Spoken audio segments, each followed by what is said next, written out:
I'm Bill Hanna. And I'm Jenn Aldoy. Together we are the Start Packing team.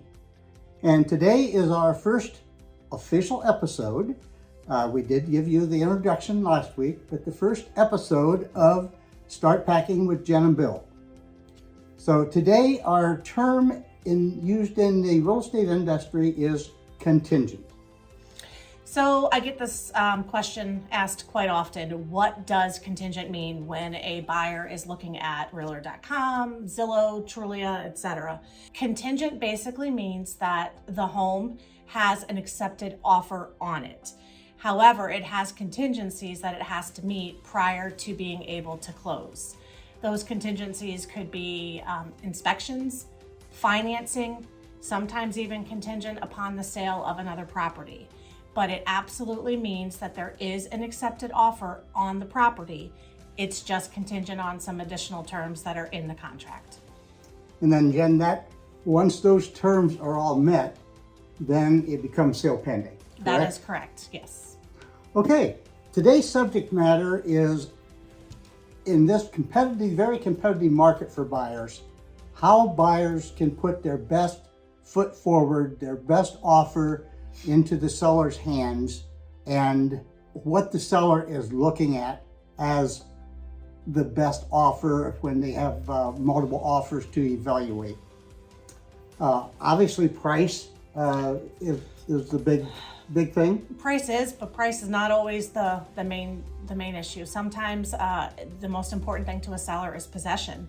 If they are trying to sell their house to get to their next place, they can't do that without a little bit of time in between. So sometimes it's a matter of possession. And financing. Financing is a key item today. Obviously, cash rules the land. If a person can put a cash offer in, Yep. They've got a distinct advantage over everybody else. And that's mainly due to the fact that if there's a cash offer, there is not an appraisal that has to be performed on the house. Doesn't mean you can't get one, it's just not part of the financing aspect.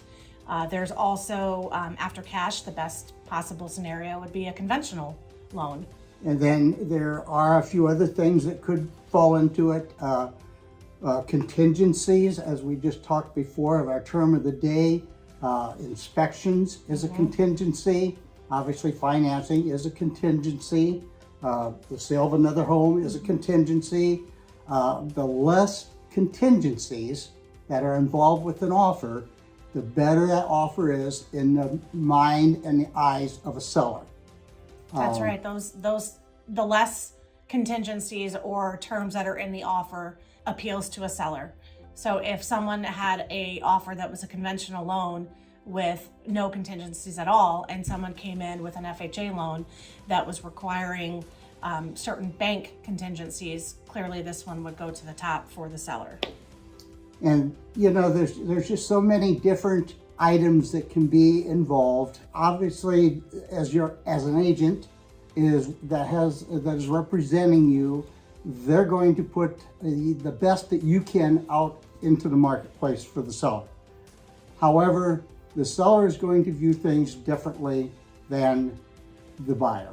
And today that makes a big difference it's hard to understand that this is the type of loan that I'm approved for.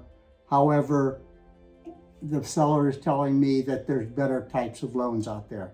So it is a frustrating experience, and it's something that we try our best to work through and explain up front when somebody comes to us that these are the drawbacks of that type of loan, right, or these are the obstacles that we need to work together with to overcome. Or we just let you know this is what you possibly will be up against in your multiple offer situation. Looks like we have a question from Todd in Van Loo. Todd in Van Loo writes, what is earnest money for? So earnest money is basically, it's you showing the seller in good faith that you want to purchase their home. In the state of Ohio, how earnest money works is, let's say it's $500.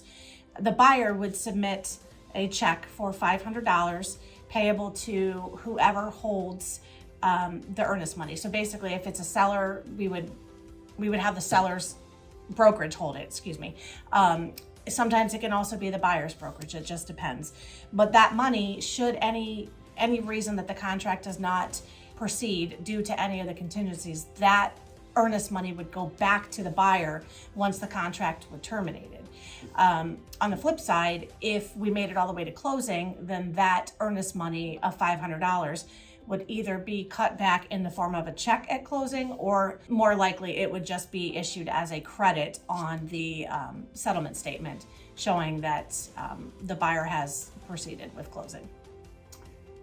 And Jen, anything else to add today, or? No, I think that's it. Bill and I are excited. We thank you for joining us on our YouTube adventure.